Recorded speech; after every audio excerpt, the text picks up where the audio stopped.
ብሂወት ክነግሮ ንቓላትካ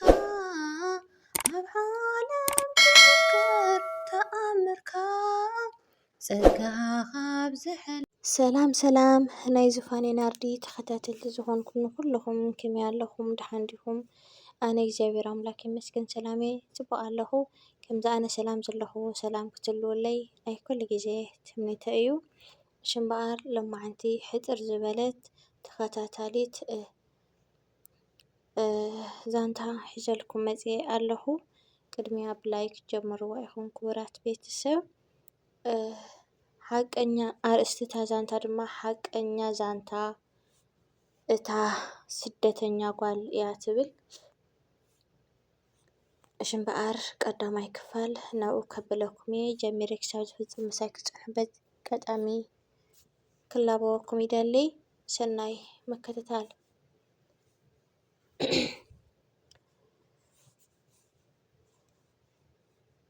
መጀመርያ ትክክለኛ ሽሞይ ብዘይ ተወሳኺ ሽሞይ እቲ ትክክለኛ ሽሞይ ኣዜብ እየ ዝበሃል። እቲ ዘለኹዎ ሂወት ካብ ሓደ ኢለ ካብ ዘሕለፍዎ ክሳብ ሕጂ ዘለኹላ ሰዓት ኩሉ ነገር ከካፍለኩም እየ መፅአ ዘለኹ። መጀመርያ ኣነ ኣብ ሃገረሰብ ተወሊደ ዝዓበኹ እሞ ከዓ ወለደይ ድማ ጓል ቀሺ ኮይነ ዝዓበኹ ተምሃሪት ሓፍትኹም እየ። ኣጋጣሚ ኣቦይ ፍርሒ እግዚኣብሔር ዘለዎም ኣደይ እውን ከምኡ ሰበይቲ ቀሺ ኮይና ተንከባኺቦም ደዕበይኒ ብፅቡቕ ነገር ኣተዓባብያ ዝዓበኹ እየ። ይኹን ደኣ እምበር ከም ሰበይ ከም ህዝበይ ትምህርቲ ጀሚረ ትምህርቲ እናተምሃርኩ ኣብ ትምህርቲ ብዙሕ ውፃእ ውረድ ነይሩ። ብዙሕ ትሓልፍ ኢኻ፣ ብዙሕ ትወድቕ ኢኻ፣ ብዙሕ ትመሃር ኢኻ፣ ብዙሕ ትፈልጥ ኢኻ፣ ብዙሕ ከዓ ዘይትፈልጦ ዝሓልፈካ ኩነታትን ነገራትን ኣሎ።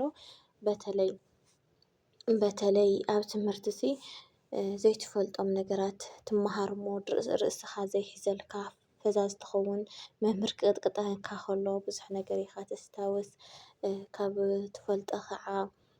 ተማሂርካ ፅቡቕ ነገር ነጥብታት ኣምፂእኻ መምህር ፅቡቕ ሓቦን ተስፋን ክህበካ እንከሎ ትሕጎስ እሞ ደስ ትብል ትድሰት ማለት እዩ። ከምኡ እናበልኩ ቀዳማይ ካልኣይ ሳልሳይ ኣብ ሳልሳይ ክፍሊ በፂሐ እቲ ቀዳማይን ካልኣይን ከመይ ኢለ ከም ዝሓለፍክዎ እኳ ሓቂ ሓይሽ ይፈልጦ ኣይነበርኩን። ኣብ ሳልሳይ ክፍሊ ምስ በፃሕኩ ንእሽተን ጎብዝ ግዳይ ኢለ ይመስለኒ ናብ ልቢ ምግባር በፂሐ። መሓዙት ኣጥርየ ይብለኩም ቤተሰብ መሓዙት ኣጥርየ ክልተ መሓዙት ነይረናኒ። እሰን እውን ገዛና ብሓደ ኣይኮነን ሓቂ ሓይሽ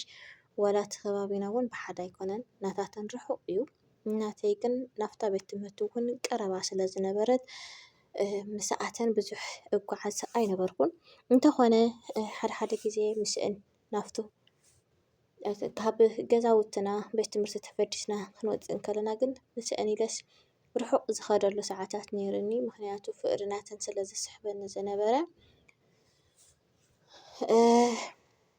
ብጣዕሚ ደስ ዝብል ትምህርቲ ተማሂርና ከም ሰብና ሓሊፍና ካብ ሓምሻይ ክፍሊ ድማ ምሽላም ጀሚረ። ቀዳመይቲ ካብ ክላስ ይወፅእ ነይረ ይሽለም እውን ነይረ ክብለኩም ይፈቲ ኣሕዋት። ከምዚ ኢልና እናቐፀልና ከለና መቸም ኩሉ ነገር እንዳረእኻዮ እንዳተዓዘብካዮ ልቢ እናገበርካ ኢኻ ትኸድ። ኣደይ ብጣዕሚ እያ ትፈትወኒ ዝነበረት ብጣዕሚ እያ ተኽብረኒ ዝነበረት ካብ ምሒር ትፈትወኒሲ ካልኣይ ሽመይ ከማል ሳባ ጓለይ ኣንቲ ምእዝዝቲ ጓለይ እስኺ እኮ ክንዲ ኩሎም ክእኺ እዋይ ቀዲመ ዘይመወለድኩኺ ብኹሩ ኮይንካ ከተገልግልኒ ትብለኒ እሞ እቲ ዓባይ ሓፍተይ ከ ክብላ ከለኹ እሳ ደኣ እሞ ክንድናትክ ዘይብላ ክትብለኒ ከላስ ኣቤት ክሽዑ እያ ኮይኑ እንተዝኸውን ሕጂ ገለ እየ ድብል እስኩዕ እያ እንተዝኸውን ሕዚ ገለ እየ ዝብል ማለት እዩ። ክቡራት ኣሕዋተይ ኣደይ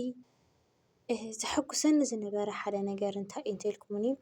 ፀጉረይ ከም ናይ ኣንስቲ ፅቡቕ ጌራ ቁንን ኣቢላ ጋመ ግብሪ ኣቢላ ቅብኣት ልኽይ ኣቢላ ናብ ትምህርቲ ክትሰደኒ ከላ ኣብ ትምህርቲ ከዓ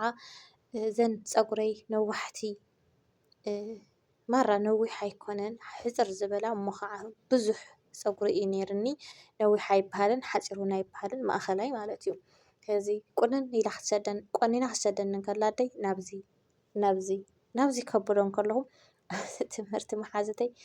እቲ ኣዜብ እንታይ ክትኾኒ ዘለኺ እወይ ዘን ፀጉርካስ ደስ ክብል ይብሉኒ እዮም ዝነበሩ ደቂ መማሃርተይ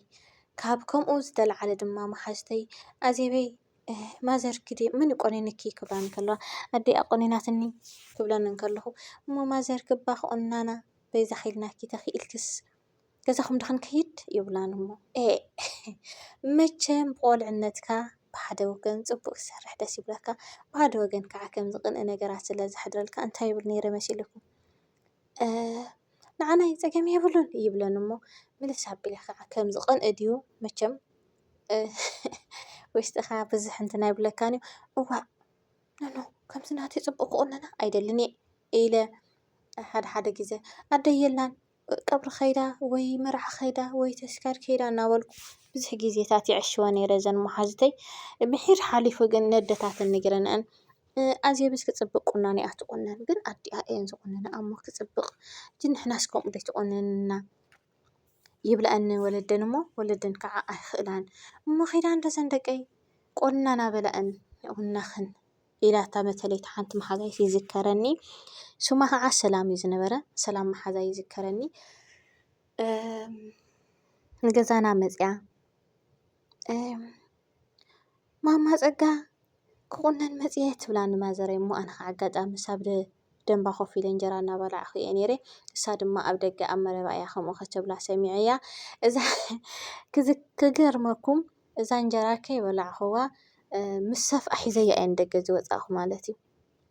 ሰንቢደ ምስ ሰፍኣ ሒዘያ ንደገ ወፂስ ወይ ዛ ጓለይ ክንፍፍቲ እቲ ምግቢ እውን ዶ ካብ ደንባ ሒዝከ ንደገ ወፂአይ ክድበል ሰብ ከይርአክ እተው እሞ ገዛ በልዕ ክትብለን ከላ ደይ ይዝከረኒ ክስክዑ ኣነ ከዓ ነዛ ሰላም መሓዛይ ምስ ረአው ሰላም መሓዛይ ሳትከብር ኣመትከይ ምስ በልክዋ ወይ ኣዜበይ መሓዛይ በይዛ ኸይለክ ግደፍኒ ከምዚ ናትክ ዝበለ ቁኖ ክቁነን ደልየ ኣደይ ከዓ ሰይትኽእልን ዋላ ዘን ኣሕዋትይ ኣይኽእላን እየን እንታይ እኺ ባኢሎም ኣንትስ በቃ ክቁነን ኣለዋ ማዘርኪ ትብለኒ እሞ ዋ ትቆንንኪ ግን ኣደዋይ ፅቡቅ ጌርካ ከምዚ ናተይ ግን ከይትቁንን እያ በልክዋ ኣደይ ከዓ ዛ ጓለይ እቲ ኣብ ነብስኻ ደይትምነዮ ሕማቕ ነገር ንሰብ ምምናይ ፅቡቅ ኣይኮነን ዛ ጓለይ ከምታ ነብስኺ ጌርክ ንሰብ እውን ሕለይ እንታይ እዩ ሕማቕ ምሕሳብከ ትብለኒ እሞ ክሽክዑ ተኣሕትብል ዘላ ኢለ ኣይተገደስኩላን ወላ ሓንቲ ኣይተረዳእኹላን ዋላ ግደፍኒስ ግደፍኒ ዝኾነ ስኡልኪ ኣብ 4-5 ጌርክ ስደድ እያ ትበልኩ ዋስ ከመይ ትብል ኢለ ክረምረምሮም ክብል ከለኹ ኤንዌይስ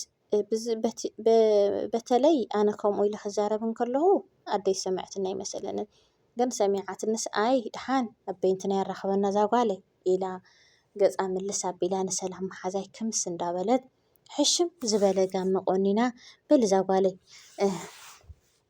ቅብኣት እዩ ዘለና ጠስሚ እኳ የብልናን ኣጋጣሚ ኮይኑ ዘነላሕምና ይወለዳን ሰዓት ይኣኸለኒ እሞ ዛ ጓለይ ነደ ክጠስምላኽያ ንበል እየ ኢላ ቆንን ኣቢላ ክትሰዳን ከላ ኣነ ከዓ ኣብ ገዛ ስለ ዝነበርኩ ምግቢ በልዕ ንዕማ ሳባ ጓለይ በለትኒ ሰላም መሓዛይ ከዓ ንመጀመርያ ግዜ ሳባ ክትብለን ደይ ምስ ሰምዐት እዋ ኣዜብ እንደይኮነን ሽማ ምስ በለታ ነደይ እቲ ኣዜብስ ናይ ሓፋሽ እዛ ጓለይ ሳባ ግን ናይ በይነይኡ ኢላታ ኣደይ ከዓስ እሞ ኣነ እውን ኣደይ ከምኡ ኢለ የውፅለሽም ክብላ ኢላታ እዛ ጓለይ ደሊኻ ተውፅኦ ፀሊእኻ ትገድፎ ይኮነን ፈትየን እንዳኸውፃልክ ባዕለን እድኺ ኢላታ ኣደይ ከዓ ኣነ ከዓ ኖ እዚ ናተይ 2-3 ንሰብ መሃብ ፅቡቅ ኣይኮነን ናይ ባዕሊ እዩ በቃ ኣደይ ከምኡ እስኪልክ ንሰበይቲ ንገርየን መውፃእላ ኣድየን ሕዚ ሰላመይ ናትክ ፅቡቅቲ እያ ከየውፃእልክ ማዘርኪ ክልቲኣ ናትኪ ምስ በልክዋ ሰላም ከዓ ግልብጥ ኢላ ዋኣስምዕ እንዶ ኣዜበይ ክነግረክ እስኪ ካልኣይ ክፋል ይቕፅል